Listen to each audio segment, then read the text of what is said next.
салом хурдтаракони ширин, дарси навбатиамонро оғоз менамоем. Фои гузаштаамонро такрор намоем.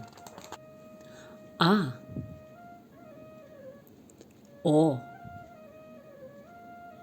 ө, е, у, и, ш, з, л, м, н, с,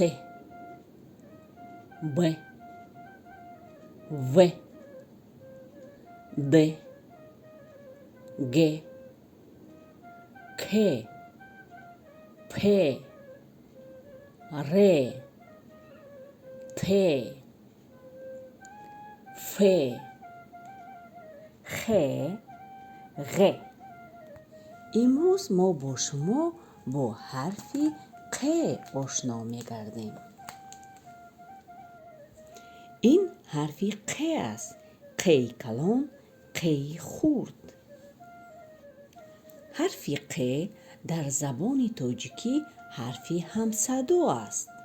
طرز نوشت حرف ق در خط چنین است: قی کلان و قی خورد چنین طور نوشته می شوند.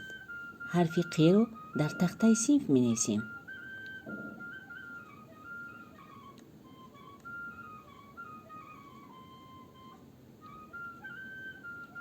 قی کلان، قی خورد. حرف ق در اول، مابین و آخر کلمه ها آمده می تواند. بر رسم های زیرین نظر می کنیم. در اینجا ما چی رو می بینیم؟ قفس رو می بینیم. در کلمه قفس حرف ق در اول می آید. کلمه های زیرین نیز با حرف ق سر می شوند: قشلاق، قالین، قاشق، قاش، قلف، قرصک، قهوه. در اینجا ما قلم رو میبینیم. در کلمه قلم نیز حرف ق در اول می آید. قلم گفتا که من شاه جهانم، قلم کش را به مقصد می رسانم. کلمه های زیرین رو می خونیم: لم، قلم، سند، رسوند. قا، قادیر، قادیر. نویسم، نویسم. قابل، قابل. گفت، شکست،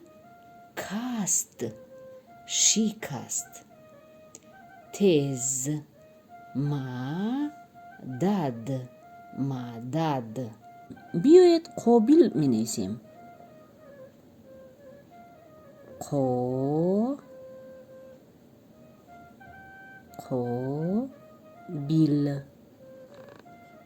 ب، ایل، قابل. اکنون قلم می نویسیم: ق،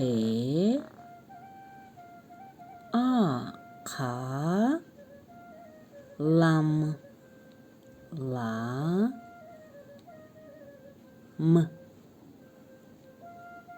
قلم. ما نوشتیم قلم.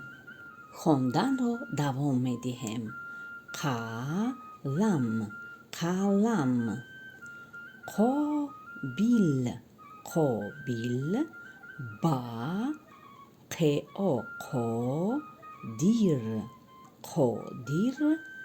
گفت، قابل، قادیر. گفت. نویس، نویس.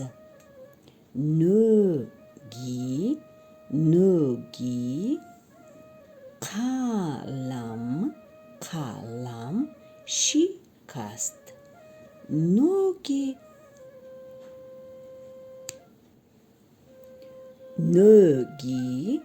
قلم شکست. نوگی قلم شکست. قادر نوگی قلم را تیز کرد. قادر نوگی قلم را تیز کرد. قادر با قابل مدد رساند. قادر با قابل مدد رساند. در اینجا ما قورباغه رو میبینیم و بیایید میخونیم طرز نوشت این کلمه را. قورباغه. قورباغه. خب ما میبینیم که حرف ق در اینجا در این کلمه ما چند بار آمده است؟ 3 بار. از این خلاصه بردن هجاهای زیرین رو میخونیم.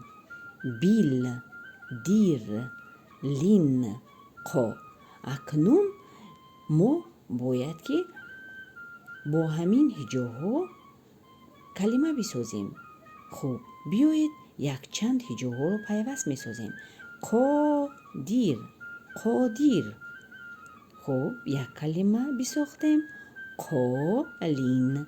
قالین کلمه دیوم و قابل کلمه سیوم. ما 3 کلمه بساختیم. کلمه های زیرین رو میخونیم. قاقو. قاقو. اطراف. اطراف. زیبا. زیبا. برآمد. برآمد. خوش رو. خوش رو. پخته. پخته. گشت. دشت. قلم. خوندن رو دوام میدهیم. قاقو. قاقو. قاقو برآمد. برآمد. دشت. دشت. قاقو برآمد به دشت. اطراف. اطراف. از او زیبا گشت. اطراف از او زیبا گشت. تاقی. تاقی او قاق شد. تاقی او قاق شد. خوش رو. خوش رو پخماق شد. خوش رو. خوش رو پخماق شد. قاقو برآمد به دشت. اطراف از او زیبا گشت. تاقی او قاق شد. خوشرو پخماق شد. خورترکان مهربان، در همین جا درس امروزه ما به آخر رسید. برایتان خوشبختی های زندگی را تمنا دارم.